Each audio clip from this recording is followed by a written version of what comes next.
I'll try to make it quick. Let's see. So about 10 years ago, I finished my PhD in cognitive and behavioral neuroscience psychology.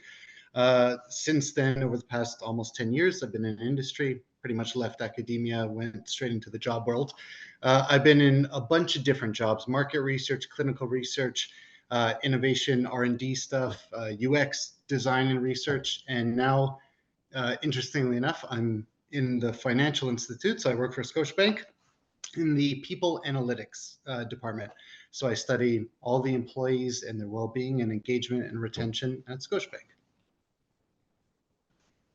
Fantastic. So we have a very engaging professional talking about engagement. Thank you so much, Adam. Adeola, would you like to continue? Okay, yeah. So hi, my name is Adeola. I'm a UX researcher at Google. I work in the developer experience space in cloud.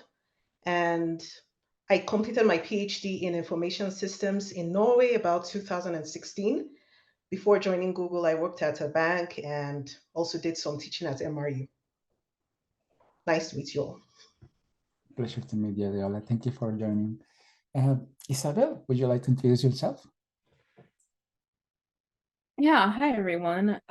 So I'm Isabel. I started my career at HP Enterprise. I started in business intelligence analytics. I have an undergrad in computer science. After some time, I decided to pursue a master's to make a career transition, and I'm now working as a UX researcher at Enbridge. Fantastic. Thank you, Isabel. And Ryan. Yeah, hi, I'm Ryan Loss, PhD in human development and educational psychology from the University of South Dakota. My research interest there and for the, I mean, that was back in about 2015, where it was on student motivation and instructor motivation.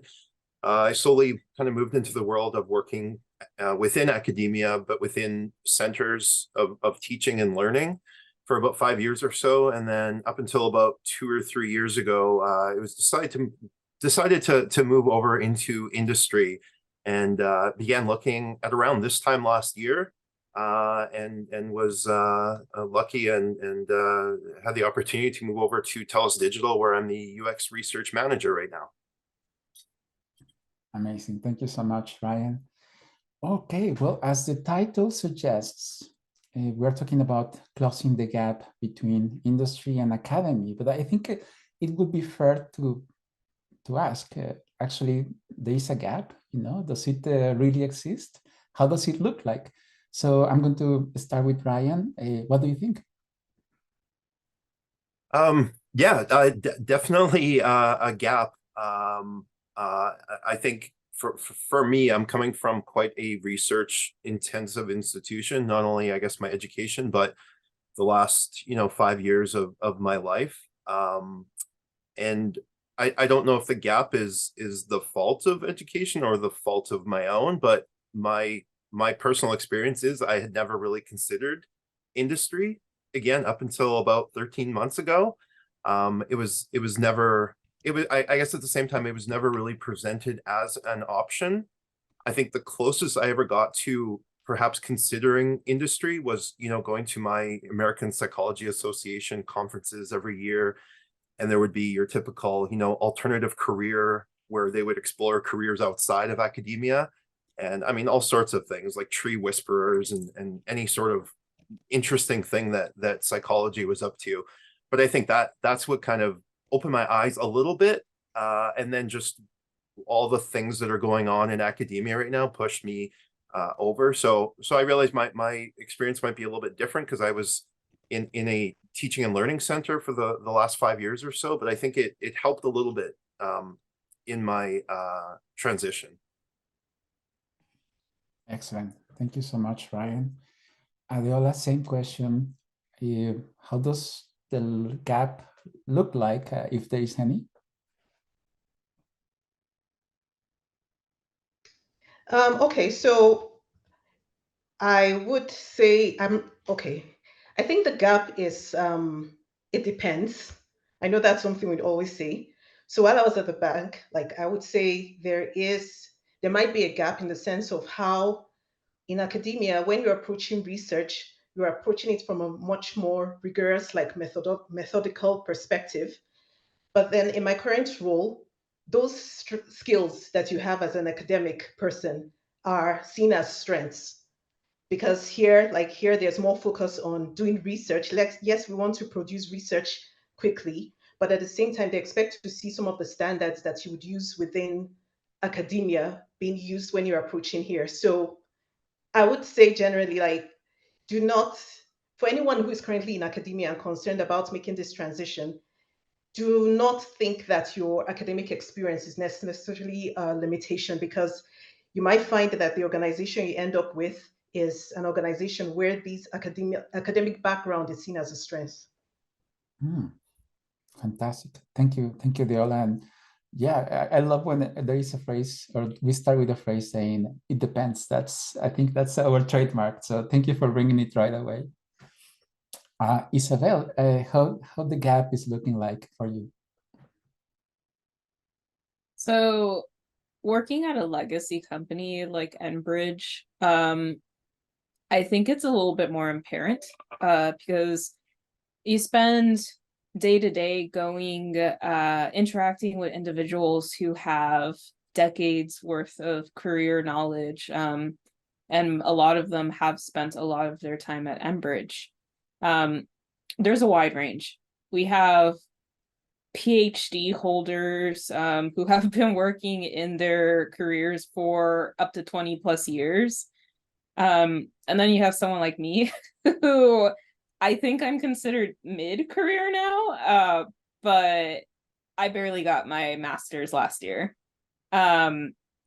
So it is also it depends, because I'm navigating personally through a really weird space, having just accomplished something that a lot of my colleagues I interact with have accomplished before I was even born or in my childhood.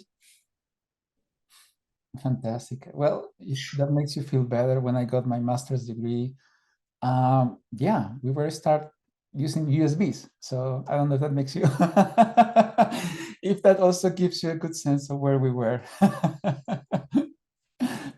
Thank you so much, Isabel. Adam, what is the gap? So I finished my PhD in 2014, and so almost 10 years ago. And when you tried to look for a job, let's say on LinkedIn or Indeed or whatever, there weren't really that straight up transitional jobs in the job market. You were kind of seen as a PhD with no job experience. You were seen as both overqualified and underqualified. So I think back then, and that wasn't even that long ago, I think the stigma, yes, there was a stigma. There still is, but I'd like to say that it's kind of diminished a little bit. Now there's a lot of industries, just from anecdotal experience, I see a lot of master's degree students and PhD students that are getting jobs kind of straight out of the market a lot easier than when I did it. So there's still a stigma, but a little bit less, I think. Thank you so much, Adam. Yeah, in the startup world that I got to know around Calgary, quite a lot of people told me I will never hire somebody with a PhD. That's, I don't know, I find it insane. So that is a really bad transition to the next question. So this is a question for you, Adam, continuing on what you said. So how this transition happened to you? What was your first job? So my first job, so I finished my PhD, and it took me at least 6 months to find the first job. And I must have sent at least 100 applications, probably more. And usually the emails just go dead. Like you don't even get a response back. I just so happened to send the right email at the right time to the right company. And it was a little market research company, almost a startup. There was only like 10 people, and they did neuromarketing. So specifically, they studied shopping behavior from a cognitive perspective. They use EEG and eye tracking and all the tools that I got trained on in grad school. So conveniently, they were looking for a specialist in that field, and that was my first job. So yeah, it's just a numbers game. Numbers game. Fantastic. Yeah. Thank you, Adams. Well, Ryan, how was the transition for you? How the first job or gig looked like? Yeah, so after my PhD in 2015, I was working in, again, these centers for teaching and learning at a couple of universities for about 7 years or so. And I mean, we all know there's a bit of a mass exodus coming away from academia, so I guess I'm now one of those. But yeah, essentially my current position is really my first job outside of academia. And yeah, I completely agree with that, what Adam mentioned in terms of yeah, it really is all about the numbers. It's a lot of, and to be honest, I used the word lucky before, and luck. It comes down to the right place at the right time. TELUS was looking for someone with literally my exact kind of qualifications.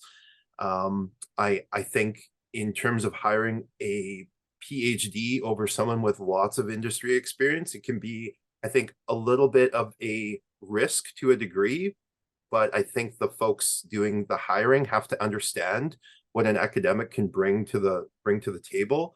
So now myself as a hiring manager, and in the future, like, I'm going to be met with that decision, but I'm coming as a PhD, so there's probably some inherent biases there, but I completely understand how industry experience is so valued, and I realized that was my biggest weakest point. So I'm really lucky that TELUS was willing to kind of take that chance on me and allowed me to prove myself, because that's really what it is about for a lot of academics coming over. Thank you, Ryan. I think Rebecca and I will agree that actually TELUS is lucky to have you. So, and we're lucky to have you here too. Thank you. It's a pleasure to be here. My pleasure. Adeola, yeah, how was that transition? And yeah, can you describe your first job? Well, for me, my PhD was focused on UX work within agile development. So I sort of had that experience. But then what I didn't have was the ability to tell that story in a way that would make sense to industry. So I moved from Norway to Canada, and yeah, I took some time off, like taking care of children and everything. But when I started looking for work, what I did was I used LinkedIn to network. So I was sending out mails to people.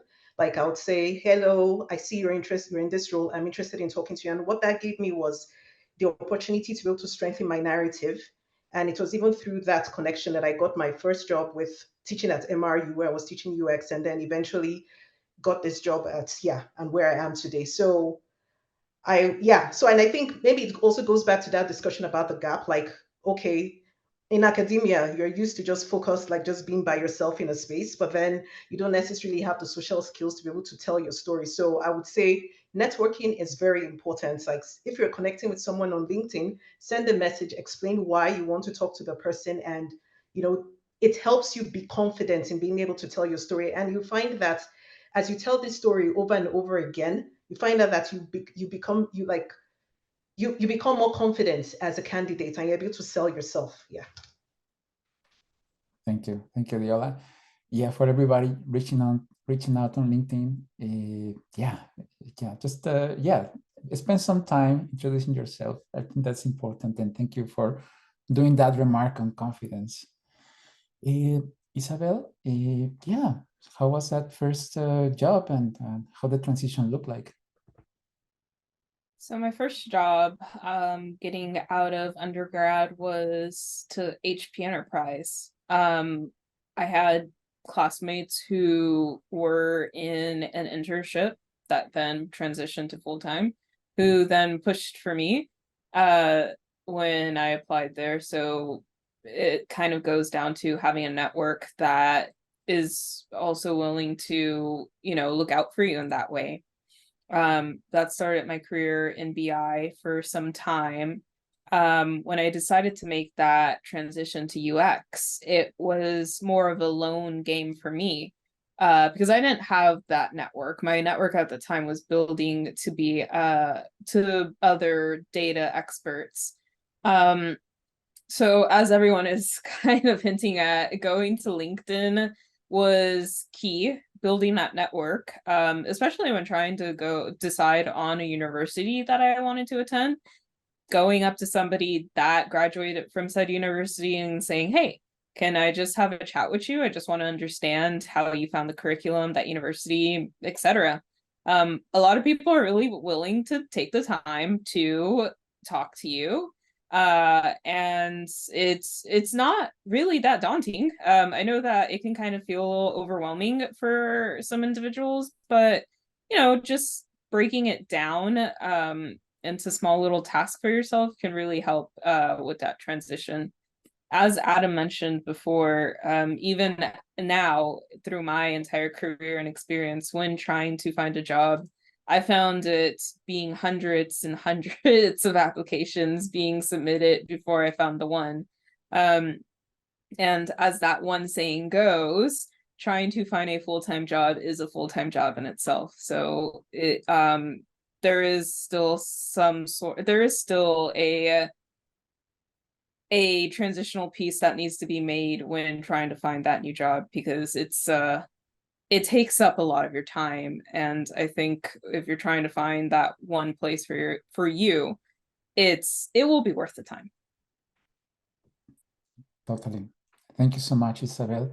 And yeah, it seems like we have a common thread around LinkedIn. Wow. Okay. Going to the next question. I think Isabel, you're really the most recent graduate from the panel, and you can maybe offer a much more recent outlook. All right. So the question is, how can educational institutions prepare students better so they can transition in a much easier way, or adjusting to the demands of a professional life? Yeah, and I'll kind of also answer that question that was in chat as well, because I think my answer would answer both of those. So as I mentioned, I started my career in BI. I had a background in computer science. When I was trying to make my transition to UX, it wasn't just me going into academia that helped me pursue that career. I know a lot of people who are in UX who come from a variety of backgrounds in tech in general. I've met English majors in the field. So it is an accessible field, but you do have to put work to get the skills that are needed.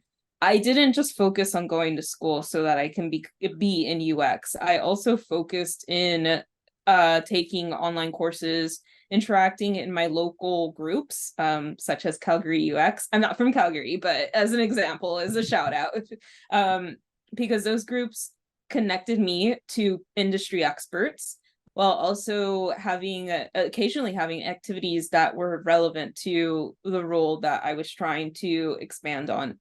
And being able to just talk to the individuals in UX to understand their day-to-day so that I had a better grasp and become a better interviewer, because that just kind of fed my knowledge. To mention, I did get my UX role that I currently have while still pursuing my master's. So it was kind of a intersection.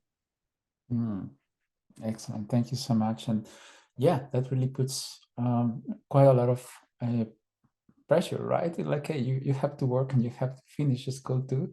So yeah, it's a full-time job too. Thank you so much, Isabel. Same question for you, Adeola. Yeah, how can educational institutions prepare students better? And I guess in this case, it compounds with the fact that, yeah, you studied in Norway. So how they can adjust to a global demand and a global population that is moving everywhere and anywhere. Yeah, I'll just say I'll +1 everything that Isabel said. So it's important, and I would also try to answer that question that is in the chat. Like, I do not want the perception that because we have these degrees, that's the reason why we got these jobs. Yes, it's good to have these degrees. And if you're taking the learning, it's very important. It's beneficial to have the training because it helps you with knowing the language so that when you're translating your experience, like Isabel mentioned the example of someone who comes from English. And I have the same thing, like I'm working with people who have all these very interesting backgrounds, but the commonality we have is that they've been able to look at their experience and translate it into something that is valuable for UX research. And that's the benefit of taking these courses, because through these courses, you're able to look at your experience and interpret it through this lens of this new UX field. And you're able to translate it and, present yourself as someone who is skilled in this area. Another thing I would suggest is to look out for opportunities. Like, there's some Slack groups, I can't remember the name of, maybe later on I can post it, but there are some Slack groups where they have, they call out for volunteers to work on UX research projects. And these are opportunities for people to get hands-on and learn how to do UX research.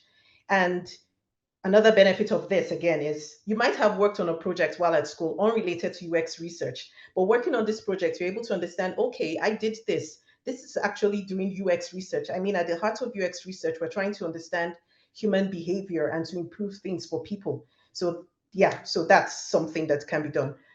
In terms of learning, I would say I worked at MRU, and there at MRU, they had a very good program for students where they allowed them to get to partner with industries and get some experience doing UX research.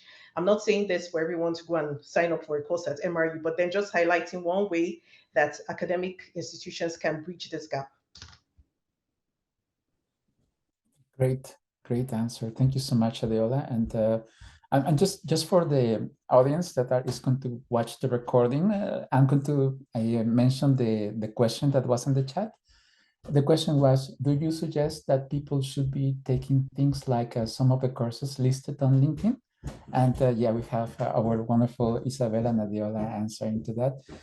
I really appreciate that. Thank you so much. All right, well, Adam, the question is the same question. I'm just going to bring it up. Yeah, how can educational institutions prepare students better for the work-life demands? Yeah, no, it's a good question. And I think part of the stigma arises because academia, especially grad school, academia trains you to say no, and business trains you to say yes. And what I mean by that is that the academic training is to be critical and to almost falsify everything and deny everything and null hypothesis and statistical significance and all that stuff. Whereas in the business world, it's the exact opposite. It's yes, yes, yes, yes, yes, we can do it no matter what. And so I think there's a middle ground, right? You can't just say yes all the time, and you can't just say no all the time. And I think even if you say no, there's a gentle way to do it. And so academia can simply train by just understanding that there are different perspectives. There are different kind of people who, the entrepreneurial spirit is different than the academic mindset. And I think just having that in academia is a start, at least a start. There's also a lot of schools have like job shadowing programs. I've been in one as a student. Now I'm a host as one a lot of times. So every once in a while, my old universities call me up and they say, hey, do you want to give an informational interview to these students? And I love doing that because typically in academia, there's no one really to talk to, right? Like academic professors only know academia. They don't know the world outside of it. So it's tough to really get a different perspective. So chat, exactly what Isabel said. People like to chat. People like to share their experiences. So don't be afraid. Just hit them up.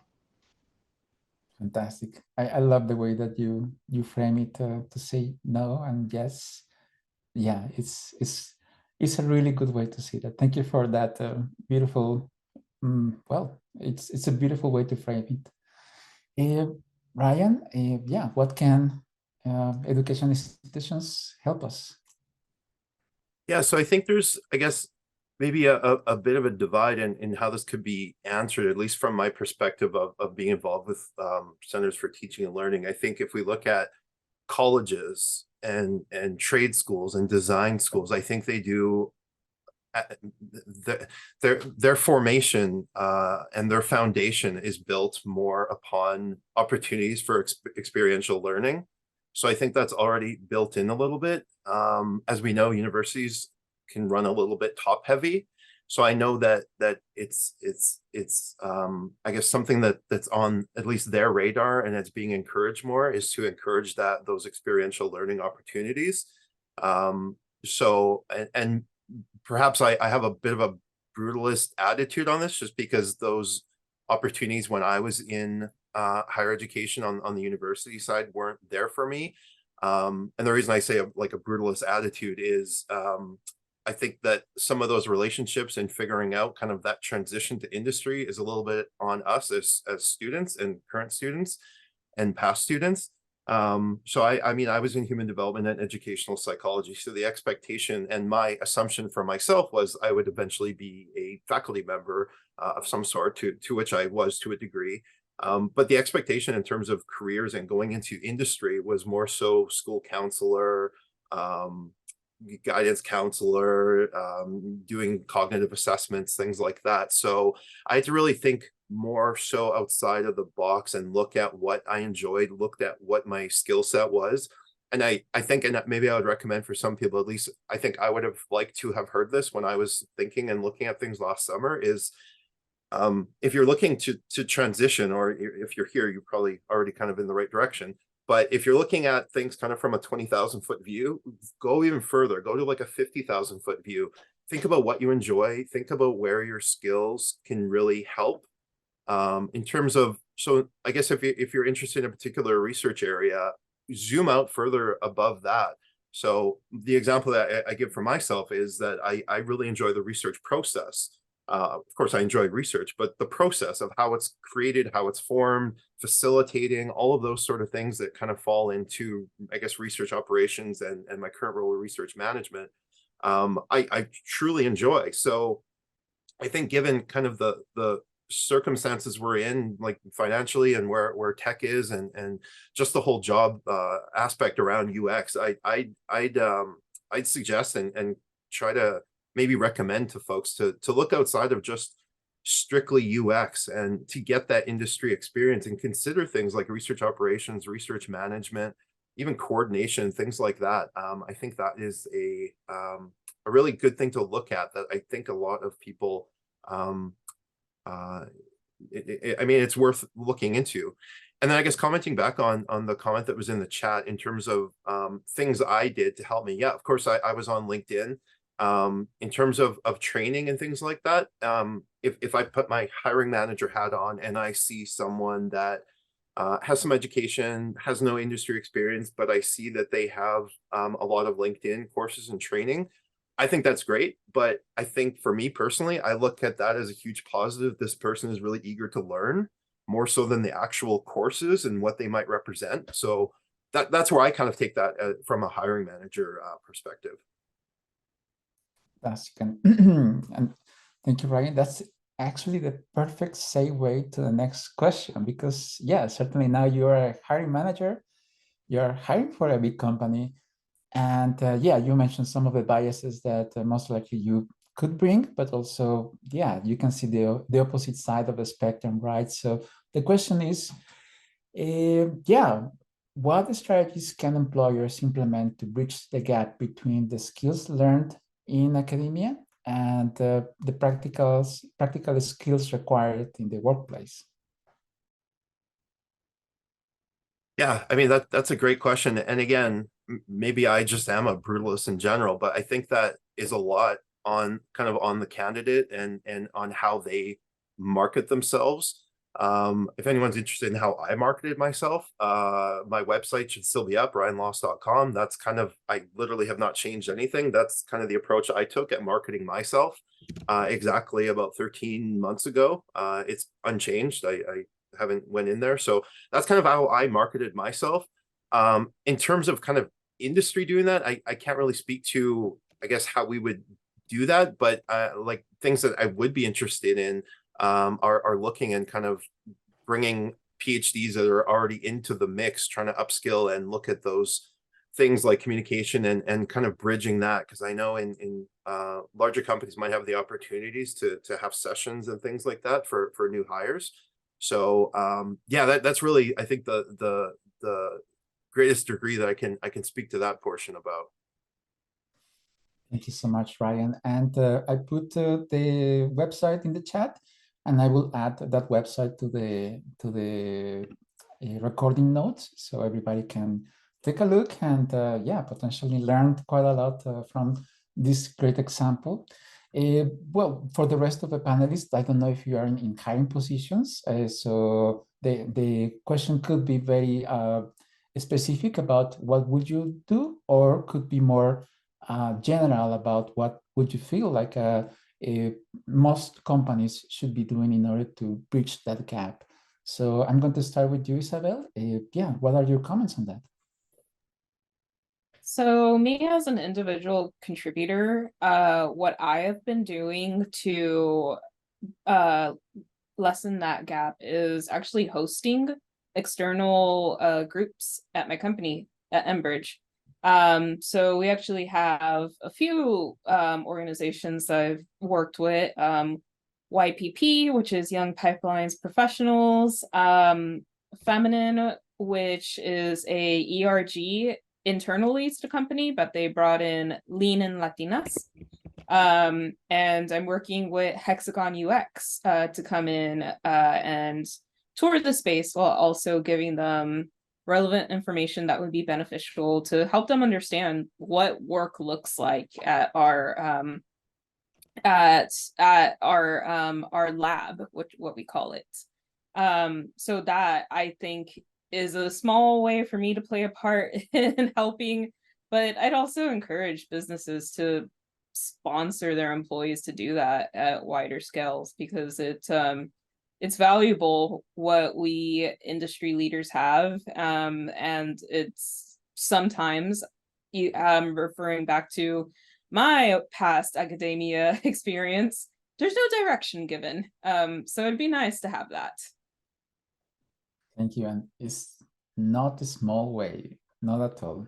I always think that hey, even the tiniest seed can grow into a huge tree. So I really appreciate everything that you're doing. Adam, so we have a question. How do we, as let's say industry, get closer and bridge that gap? Yeah, so fortunately, in many of the jobs that I've been in, at least in the summertime, they usually throw like a summer internship for students, and you could be almost high school, undergrad, master's, kind of anything in between, and it's usually like a 3-month contract or something like that. And they pay you, so it's not free. They usually pay you a little moderate amount. So that's usually a pretty good way to, I guess, get your feet wet. Yeah, I think that's a big one, just for companies to understand that grad school is job experience, right? Like you learn a lot. It's not just you need the kind of the business savvy skills. Just having an open mindset, I think, really is the biggest thing. Love it. Yeah, mindset. That's that pretty much describes everything around design. Having the mindset to do it. Well, Adeola, a similar question. What would you think how the industry can close the gap? Yeah, I think the others have already mentioned the key talking points like open-mindedness and providing opportunities for training. I think for us as individuals, it's providing support in terms of mentoring or looking at people's portfolios and stuff like that. Yeah. Love it. Yeah. Okay. Well, mentoring is also a very common thread here. I think if there is a way for people to reach out to mentors, or best way to find one, what would be the strategy to find the right mentor? And I'm going to continue with you, Adeola. Yeah, I'll just say from my own experience, what I did was I reached out to people on LinkedIn, as I mentioned, because when I moved here, I wasn't familiar with the Canadian space and everything, what UX looked like here. And I think at the time I moved, UX wasn't a thing. Like it's just recently, I think within the past 1 or 2 years, that UX is now a thing. But in terms of looking for mentors, like I reached out to people on LinkedIn and I specifically stated why I wanted to talk to them. So it wasn't just a case of send an invite and hope the person reaches out to you. Like you have to provide that context. Love it. That makes a lot of sense. All right. Well, thank you so much, Adeola. I'm going to ask Ryan, what is the best way you can suggest to get a good mentor or somebody that you can learn from? You asked me just in time. I was just posting 2 links of what I use. So there is EDP list, and there is another one called UX Coffee Hours. So again, rewind back to like last August or so. I had kind of a list of what to do every day in trying to make this transition. And, you know, I would apply to X many positions via LinkedIn, which, by the way, spray and pray is not a good strategy. So there was kind of that.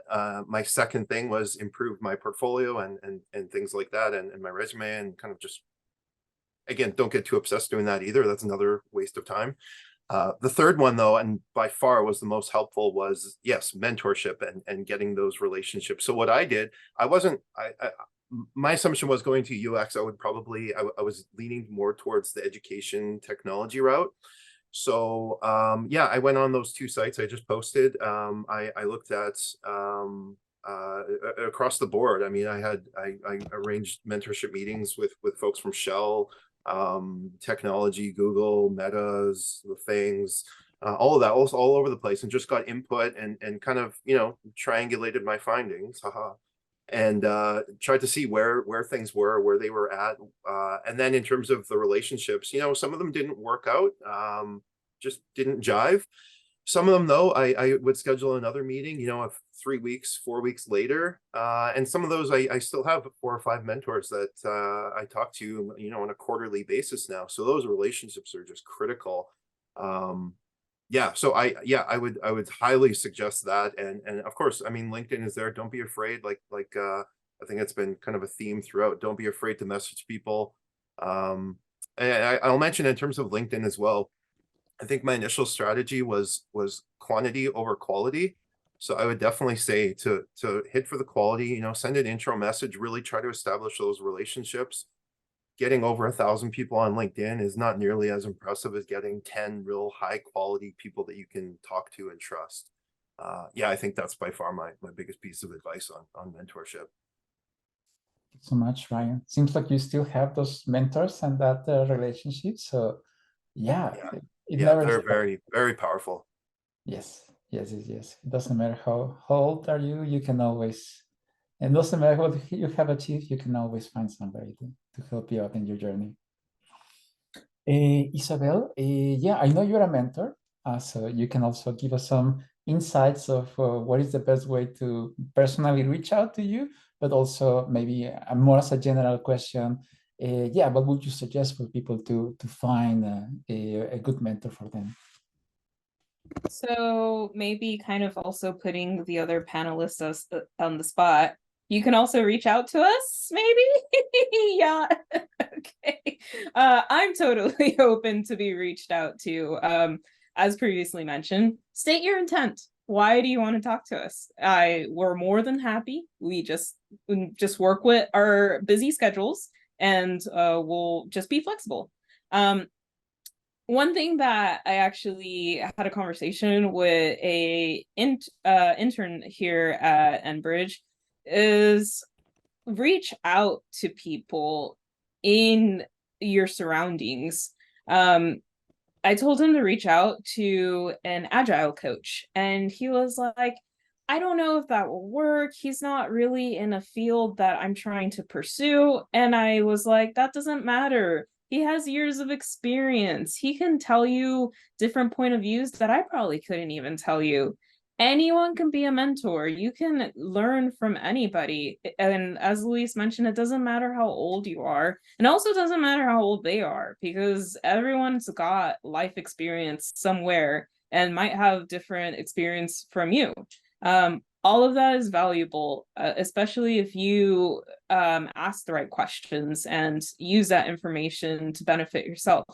And also look up organizations. If you're pursuing UX, look up any professional organizations that exist remotely or in your area, and make yourself known. Go out and talk to them, because a lot of them also do have professionals in the industry that they are focusing in. So that's my advice. Yeah, that's perfect.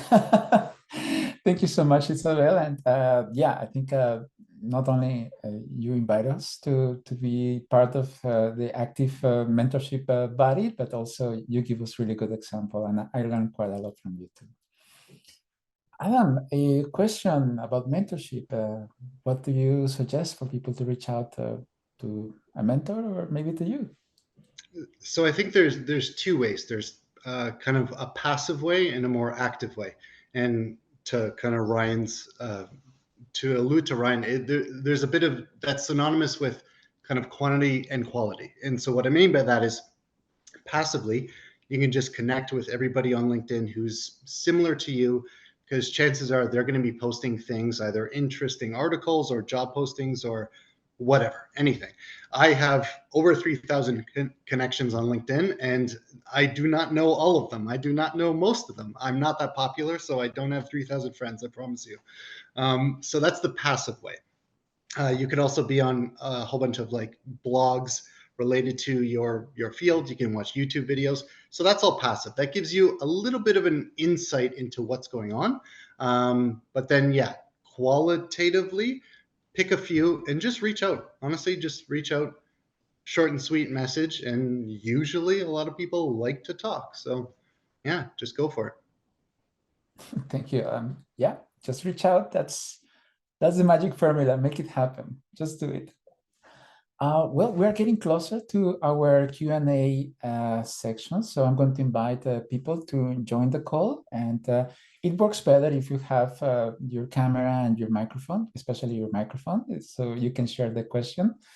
Okay, so I'm going to bring Joanne, and she had a really good question. So Joanne, can you help us out and bring it forward?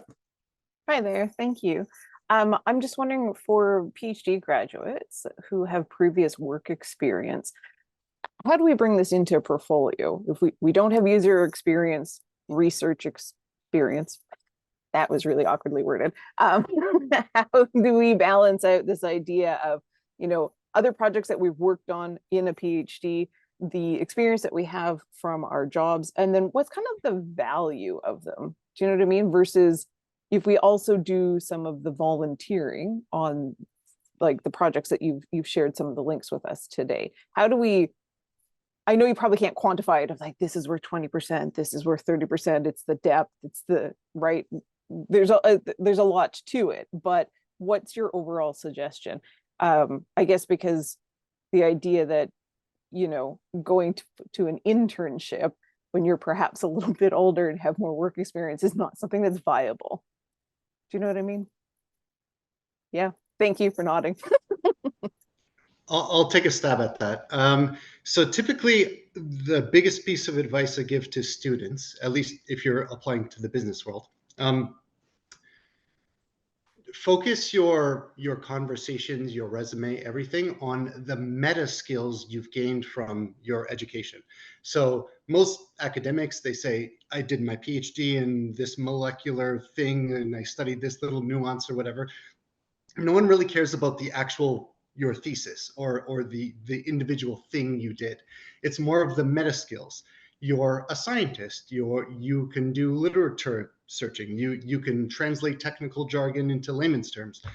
You can write articles. It's the meta skills you've gained, and that's how you kind of sell yourself. Yeah, okay, I can follow up too. So yes, the meta skills, very important. But then when you're now preparing your portfolio, like if you have decided this is the field you want to go into, you need to look at it, your research, and maybe that's the same thing that Adam is saying, not saying things like, okay, I did a research on finding out why biology is important or something. Like you need to think about what is the strategic value of the research that you have done, because that's what people are looking for when they're reviewing your portfolio. They want to see strategy demonstrated in how you chose your methodology, how you were interpreting your results. Like that's because that's at the end of the day, when you're working in the industry and you're asked to do UX research, they're expecting you to be able to demonstrate that strategy when you're executing research. So that's the perspective I would take. And I'm happy if you send an email on LinkedIn, I'm happy to review your portfolio or anything that you want me to review. Then in terms of the value that you'd gain from doing this volunteer activities. Think of it as a way to demonstrate your intent to practice in this field. Like, I want to be a part of this industry, and these are some of the things these are the ways that I'm trying to focus on upskilling myself and to keep myself abreast of developments in the field. Yeah, I can add on to that a little bit. So again, me rewinding back 12 or 13 months, I thought a research portfolio was very bizarre, and I thought it was exclusive to designers. I didn't know what to include in mine. I still don't particularly find them useful in terms of showing off research. What they are useful for is, as everyone has said, communicating your research and the value of the impact. So if you're in the development and looking at portfolio, the thing I really struggled with was, this is where you really have to show that you can get out of the academic mindset. Industry doesn't have time for 20-page lit reviews. Think more like you're writing abstracts, and explain why you did what you did and what the impact of it was. Try to become less passionate about what the subject matter might have been, and try to put on that industry hat and get it down like you're writing an abstract. And again, that's something I majorly struggled with. That's probably the number one thing that I had my mentors helping me with, is moving away from that. And I think that is probably the most difficult thing I found. Yeah, I mean, that was my experience with portfolios. Sorry, let me just add on something again. So talking about the meta skills. So one thing, again, as a PhD researcher, one strength that we have that we undermine is our ability to deal with ambiguity.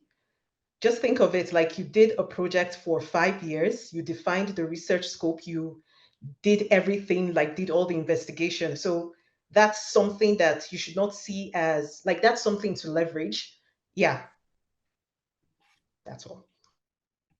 And I'll take a stab at it too. I don't have a PhD, but I did transition, as mentioned, from one career to another. I think when creating a resume or creating your portfolio as well, is using the STAR method. That's pretty popular, especially with your resumes, but expanding on it, right? Because your portfolio is your opportunity to be wordy. Be wordy with intention, though. You know, what was the situation, the task, the action, and then the results from that. And say as much as you need to get that point across, but don't make it so don't make it a novel, right? It's always a delicate balance, and it's hard, especially when you're trained to put as many words as possible onto a page. Fantastic. Thank you, Isabel. Maybe we can convince Isabel to go for a PhD. I don't know. That's that's for another discussion. Planning on it, but not anytime soon. Not anytime soon. No worries. That PhD can wait. Thank you, Joanne, for the question. And I'm going to invite Alia to share her question. If not, I can share it myself. Yeah, thank you. So I guess I've already sort of transitioned out of the academic I guess realm, but I'm still in my first role post-grad, and I've worked on a lot of projects with this company, and writing these case studies and comparing them to what I had in my portfolio back when I was applying to my first position. I keep thinking, okay, this is a completely different ball game. It's just better. There's so much more to show, and also better evidence of my skill set, except that now it just looks like it's just one company. Everything is relating to the same industry, and everything's relating to very, I wouldn't say similar products, but because they're in the same industry, it just feels like it's not diverse at all. And so I'm wondering if that's something that people have run into, or was there a way for them to reduce, I guess, the number of case studies to make them even more, I guess, relevant, and making that look not too dense with one specific field, or if that even matters? I can take a stab at that because I had some examples of that. I talked to 2 different UXers previously in the past. One was in gaming and one was in natural language processing. And I had asked both of them, how do you even UX for that? Like, what are you doing? Both of them on those separate occasions, they told me, oh, it's just the same as what you would do in XYZ. So do recognize that your experience as a UXer, regardless if it's just in this one field, does translate over to another field. My background has not been traditionally in energy as it is now. I've primarily worked for technology first companies, but the skills that I had were translatable. And if you find that the skills that you have in your current role are way stronger than what they've been, then you should definitely flex that. That shows growth. And if you want to take a stab at, also saying, hey, this is where I was when I started, look at me now. It can translate very well in your portfolio. I'd also kind of say, and this might be a controversial take, don't add everything in your portfolio, because I think that gets really overwhelming and it's just like, where do I even start? What are you trying to tell me here? Showcase your strongest work. But if you like, I would say keep it at 5 case studies most.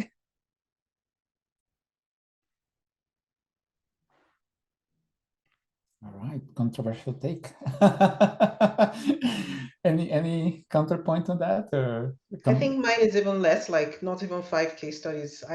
2 case studies is fine, as long as it's something that you want to highlight. And I think Isabella already replied saying you can use this. It doesn't matter, like it's the same industry. It's still different use context. There's different scenarios being explored, and that's something to leverage. I mean, why would they expect you to have a different experience? Nobody expects that. And yeah, like for me, I transitioned from banking to now I'm working in developer experience. So now my users are no longer everyday people. Now I'm looking at developers, which is a completely strange area. I do not know anything about developers. And then now you have to add on cloud. So, but I'm able to do the role because it's still research at the end of the day. So basically don't limit yourself. Yeah, I would agree with that. I would keep it to, 2 or 3. And I think depending on where you're applying to, you can control accesses and send whatever sort of portfolio information you need. I would concentrate not necessarily on the diversity of the industry, but if it's quantitative or qualitative or mixed methods role, maybe try to match your portfolio and what you're showing them to make sure it really is suiting that position. I don't think it should be a problem in terms of a lack of diversity and in type of industry. I don't think that should be an issue at all.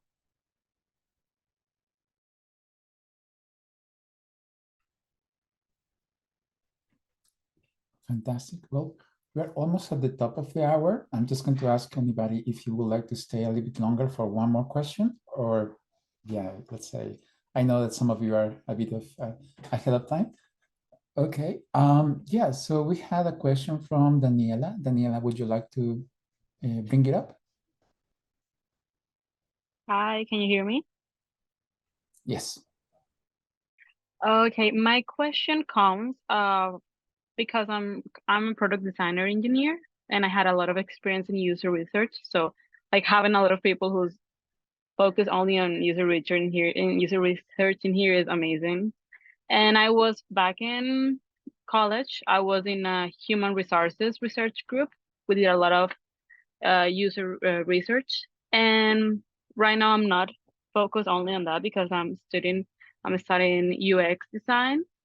But I've always felt my strongest skill is user research. Like despite user interface, I always known that's my strongest skill, but I don't want to do a master right now. So I would like to know which skills you consider someone who's like not going to academia to learn them that you consider they could learn outside of academia that will be relevant to enter UX research?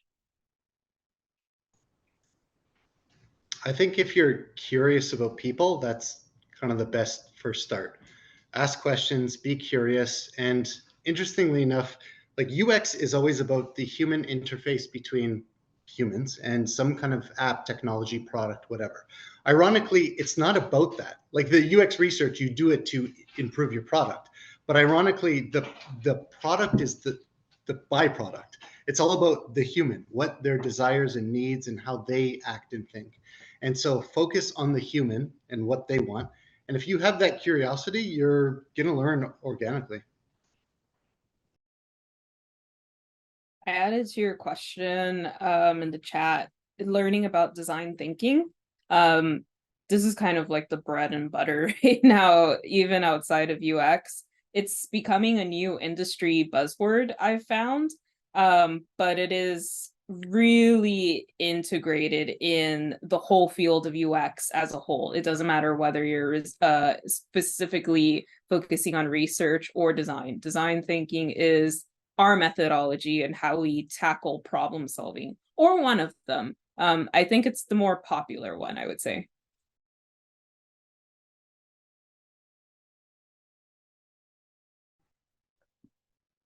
All right. Well, thank you, Daniela, for your question. And everybody, thanks a lot for your answers. I'm sure that we have tons of questions, and the possibilities for this conversation to move forward are almost endless. Sadly, yeah, at some point we need to go back to our regular life, have dinner, and for some of us, maybe some ice cream. I hope some of that is on the menu today. My last question for everybody in the panel is, yeah, what would be the best way for people to connect with you? Not only, let's say, in the way that you would like to be reached, but also, yeah, the method. So I'm going to start with Adeola. How can people connect with you? Yeah, as I said earlier, you can reach out to me on LinkedIn, but then please explain the context, and I'm happy to set up time to chat. Love it. Thank you so And I'm much. also based in Calgary, so if you want to meet up for coffee, I can do that too. Yeah. Wow. Awesome. Fantastic. Thanks a lot. Ryan, best way to reach out to you? Yeah, I'm same way. I'm on LinkedIn.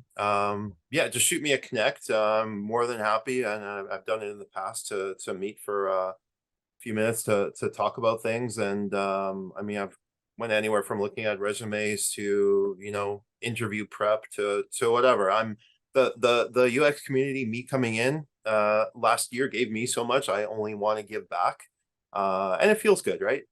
So yeah, please do reach out to me on LinkedIn. I'm more than happy to try to help anyone out. Amazing. Thank you, Ryan. Isabel, how can we get in touch with you? I don't know if y'all heard of this website, but it's called LinkedIn. You can reach me there. And I'm based in Houston. I'm in the States. I think the audience here is all Calgary, so might not be the easiest to meet up with me, but I do travel to Calgary quite often for work. So if I'm ever in town, I'm definitely open. I'll be a little bit more transparent of when I'm traveling, so that if that is something that you all wanted to do, we could definitely meet up. I'm always trying to find Canadian friends. And yeah, just be patient. My schedule's really crazy, so it might take me a while to reply back. I try to do so in at least 24 hours. Absolutely. Yes.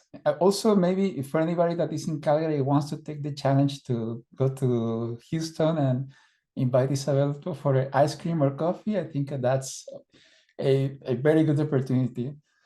Yeah, Adam, what is the best way to reach out to you? Same thing, LinkedIn. Just connect with me. I'm in Toronto, in case you are, but otherwise, chat away. Happy to chat anytime. Fantastic. Just so everybody know, LinkedIn is not the sponsorship the community, but I think now I should reach out for that, for that, let's say, founding. But thank you, Adam. Thank you, Isabel. Thank you, Ryan. Thank you, Deola. It's been such a wonderful opportunity to learn from you. I think we never had such a highly educated panel. You know, it's really impressive how you work, elaborate, and collaborate. So I think, this is your community if you want to come back again. And I hope you also have a wonderful time. I would like to say thank you to the participants that took some of your summer to spend it with us. If you are in Calgary, that's extra special. I know summer is short and what we have left is not too much. So I hope you also have a wonderful rest of your afternoon.